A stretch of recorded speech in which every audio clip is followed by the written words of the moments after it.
long as humanity has been walking the earth, we've always looked for new ways in which we can entertain ourselves. While the ways in which we have done this have come and gone throughout the ages, the idea of the video game has been around for almost as long as the modern computer itself.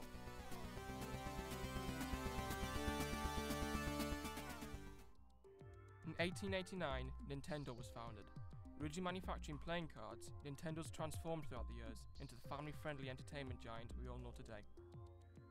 In 1958, a man named William Higginbotham developed Tennis for Two, using an oscilloscope and an analog computer. Although it was dismantled the following year, the world had now seen the potential in gaming and dreamt of bigger and better things to come. In 1969, Ken Thompson developed a game called Space Travel for the Multics operating system. At an estimated cost of $78 per hour to run the game, Thompson decided to look for another format to port the idea to. Eventually he decided to port it to the catchy named PDP-7. While learning the code for this, development of code named Unix began. A more recognisable version of Unix is available today is iOS and Android, both of which have become influential gaming platforms themselves. The world's largest company, Apple, formed in 1976. In 2007 they released the iOS platform, allowing the iPhone, iPod and later the iPad strong gaming abilities. So much so that the iOS platform has created roughly 40,000 games, as opposed to every other gaming console in history, having a combined total of roughly 15,000 games. It wasn't until the 1980s that gaming got a firm grasp on society. Its popularity has soared in recent years. Rob Jewett is a media lecturer at the University of Sunderland. He has his own reasons why gaming has become so popular. Well, video games have grown up over the last 30, 40 years. What was once quite a small-scale industry, confined to arcades and bedrooms, has now become a multi-million-dollar industry, mainly because the audience has grown. And the audience has grown because games are so pleasurable. They're often more enjoyable than more simplistic or linear forms of entertainment. Arcades were once the pinnacle of computer gaming. Users could interact with the games directly, using the handheld light gun, steering wheel or other device to control the games. Gaming once meant going out to physically play something, such as football, rugby or bowling. But nowadays some people have converted from this to this. But is this a danger? One of the things that people kind of often forget about video games is that they are inherently social. The idea that we're plugged, that the myth that we're plugged into a screen and we're isolated and that we are one with the machine is often kind of, it's a myth that appears quite often in the media, but in reality a lot of people get a lot of pleasure from playing video games with other people, be that online playing FIFA tournaments, be that playing Counter-Strike or Call of Duty or World of Warcraft. The pleasure comes from playing with other people. Many people like to hold an event named a local area network party, more commonly known in the gaming community as LAN parties. Joe Vanderbilt is a dedicated gamer and hosts a LAN party every year. The whole point of it is that all the computers there, all the machines there are connected on one network, and that usually means that you can play games with your entire PC's processing power going towards the gameplay, as opposed to like an online game where some of your PC processing is going towards the internet or network and something. It's all done internally on their own network, and that means the gaming's a lot faster, it's a lot less lagless, and because you're playing with your friends, it's just a lot more fun because they're in the same room, you can turn around and talk to them, as opposed to online where you got a headset and it's a lot more impersonal, whereas this is a lot more sociable.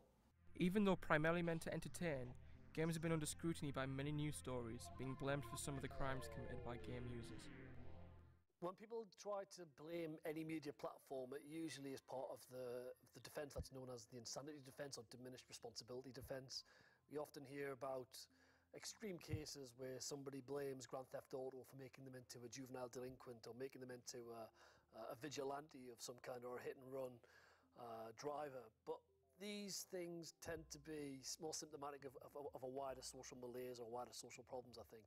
I've been playing games since I was a kid, and I've never had the urges to go out and steal a car or go and shoot up a burger place or something. I don't know. It's never really been on my mind. I mean, I've done these things on games and they've entertained me, I won't lie, but I've never had the urge to go out and do it in real life. And I don't think that games ever could convince someone to go out and do that in real life, that it would mainly just awaken a part of someone who would already do that regardless. Games not only sometimes beat film sales, but also exceed them. Call of Duty Modern Warfare 3 grossed more in its opening weekend than any of the Harry Potter films. In recent years, games have become much more cinematic. Here is Star Wars Episode 3 Revenge of the Sith from 2005, followed by Star Wars The Old Republic, which was released in 2011. Even though the latter is the trailer for a video game, it feels just as cinematic as a film. For centuries, Alderaan stood as a beacon of hope. The clip shows L.A. Noire, which uses motion capture and rotoscoping to animate the game's characters.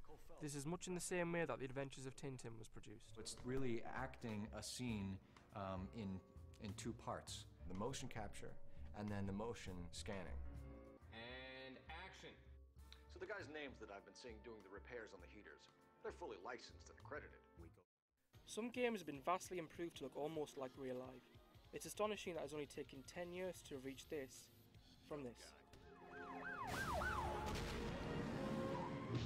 Gaming has come a long way since its inception and has had a strong impact on society up until now.